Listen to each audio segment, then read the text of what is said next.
రాజ్యసభకు కాంగ్రెస్ అభ్యర్థులు Renuka Chowdary and Anil Kumar Yadav. So Bharasa తరపున వద్దిరాజు రవిచంద్ర. ఇక్కడ చూస్తే బీఆర్ఎస్ వద్దిరాజు రవిచంద్ర ఆల్రెడీ రాజ్యసభ సభ్యుడిగా ఉన్నాడు. ఆయనకి రెన్యువల్ చేసే ప్రయత్నం అయితే చేసింది మరోసారి. సో ఇక అదేవిధంగా ఇప్పుడు మొత్తం దేశవ్యాప్తంగా ఎన్నికలకు ముందే ఈ హడావుడి మొదలైంది, రాజ్యసభ ఎన్నికల హడావుడి. అండ్ ఇక్కడ తెలుగు రాష్ట్రాల్లో, తెలంగాణలో అండ్ ఏపీలో కూడా అదే స్థాయిలో ఉంది. ఏపీలో మాత్రం చంద్రబాబు నాయుడు డెసిషన్ తీసుకున్నారు. తనకి సరైన బలం లేకపోని కారణంగా ఈరోజు నేను రాజ్యసభకి నామినేట్ అభ్యర్థులను పెట్టట్లేదంటూ కూడా ఆయన కీలక డెసిషన్ తీసుకున్నారు. తెలంగాణలో చూసినట్లయితే రాజ్యసభకు కాంగ్రెస్ అభ్యర్థులు రేణుకా చౌదరి అండ్ అనిల్ కుమార్ యాదవ్. సో ఒక టిపికల్ సిచ్యువేషన్ ఇది. అటు సోనియా గాంధీ జైపూర్ నుంచి రాజ్యసభకు నామినేషన్ చేసిన పరిస్థితి అయితే ఉంది. నిన్న జైపూర్ నుంచి ఆమె రాజ్యసభకి ఎన్నిక కూడా అవుతూ ఉన్నారు. ఇక మరోవైపు చూస్తే తెలంగాణ నుంచి, ప్రత్యేకించి ఖమ్మం నుంచి రేణుకా చౌదరికి రాజ్యసభ ఆఫర్ చేయడం జరిగింది.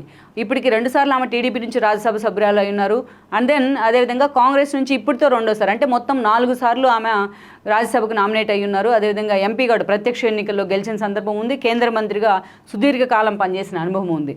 అసలు యాక్చువల్గా ఖమ్మం సీటు, ఎంపీ సీటు రేణుకాకు వస్తుందా రాదా అనే అంశానికి సంబంధించి కొంత కన్ఫ్యూజన్ అయితే ఉంది కాంగ్రెస్లో. ఎందుకంటే ఇక్కడ మనం చూస్తూ ఉన్నాం కూడా, అటువైపు నుంచి చూసినట్లయితే ఖమ్మం మొన్న కాంగ్రెస్ క్లీన్ స్వీప్ చేసే ప్రయత్నం అయితే చేసింది మొన్నటి ఎన్నికల్లో. సో ఆ సందర్భంలో ఈ రోజున బట్టి అక్కడి నుంచి మంత్రిగా ఉన్నారు. బట్టి తన భార్య నందినికి ఖమ్మం టికెట్ అడుగుతున్నారు. ఆమె అక్కడ లోకల్గా కూడా ప్రచారం చేస్తూ వార్తల్లో నిలుస్తూ ఉన్నారు.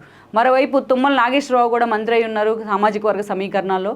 తుమ్మలు కూడా తన కొడుకు టికెట్ ఇవ్వాలంటూ కూడా ఆయన ఎప్పటి నుంచో ఒక డిమాండ్ చేస్తూ వస్తున్నారు, ఎంపీ టికెట్. మరోవైపు చూసినట్లయితే ఇక వేరే పొంగులేటి కూడా తన బ్రదర్కి టికెట్ ఇవ్వాలని కూడా ఎప్పటి నుంచో ఒక డిమాండ్ అయితే ఉంది. వాళ్ళ ముగ్గురు ఆ స్థాయిలో ఖమ్మం టికెట్ మీద ఫోకస్ పెట్టారు. బట్ ఖమ్మం తనకు అంచుకోట, ఖమ్మం టికెట్ తనకే కావాలంటూ రేణుకా చౌదరి ఎప్పటి నుంచో ఆ డిమాండ్ చేస్తూ ఉన్నారు. దానికి ఆమె అర్హురాలు కూడా. అయితే ఇదే స్థాయిలో వీళ్ళు ముగ్గురు కూడా ఖమ్మం టికెట్ కోసం పోటీ పడుతున్న తీరుతో సోనియా గాంధీ వస్తే వెల్కమ్ చేస్తాను, సోనియా గాంధీ తప్ప ఎవరైనా సరే తనకు ఆ టికెట్ ఇవ్వాల్సిందే అంటూ కూడా రేణుకా చౌదరి గత కొన్ని రోజులుగా వార్తల్లో నిలుస్తున్నారు. ఇలాంటి ఒక క్రూషియల్ పీరియడ్ మధ్య ఖమ్మం పార్లమెంట్ సీటు అనేది నిజంగా కాంగ్రెస్లో ఒక హాట్ సీట్గా మారింది. ఎందుకంటే ఖమ్మంలో మొన్న వచ్చిన ఎమ్మెల్యేల సంఖ్య దృష్ట్యా కావచ్చు, మిగతా సామాజిక వర్గ సమీకరణాల్లో కావచ్చు, ఈ సీటు ఎవరిని వరిస్తుందా అన్న అంచనాలు కానీ అన్న ఒక కన్ఫ్యూజన్ కూడా ఉంది కాంగ్రెస్లో. ఇటీవలే భట్టీని తీసుకువెళ్ళి మరి రేవంత్ రెడ్డి సోనియా గాంధీని ఖమ్మం నుంచి పోటీ చేయాలని కూడా కోరిన సందర్భాలు ఉన్నాయి. అందుకే ఈ కన్ఫ్యూజన్కు చాలా స్ట్రాటజిక్గా కాంగ్రెస్ చెక్ పెట్టే ప్రయత్నం చేసింది. సో అటు రేణుకా చౌదరిని రాజ్యసభకు నామినేట్ చేస్తూ ప్రత్యక్ష ఎన్నికల్లో రేపు ఎంపీ టికెట్ను వేరే వాళ్ళకి ఆఫర్ చేయబోతున్నాం అనే ఒక ఇండికేషన్ అయితే ఇచ్చినట్లయింది. అదే సమయంలో అనిల్ కుమార్ యాదవ్ కూడా ఇచ్చున్నారు. ఏదైతే అంజన్ కుమార్ యాదవ్ కొడుకు అనిల్ కుమార్ యాదవ్కు, అదేవిధంగా సామాజిక వర్గ సమీకరణాల్లో భాగంగా అనిల్ కుమార్ యాదవ్ ఒక బీసీ వర్గానికి ఇవ్వడం ద్వారా అది ఒక సామాజిక వర్గ సమీకరణాల్లో ఆయన ఫిట్ అయ్యారని అనుకోవాలి.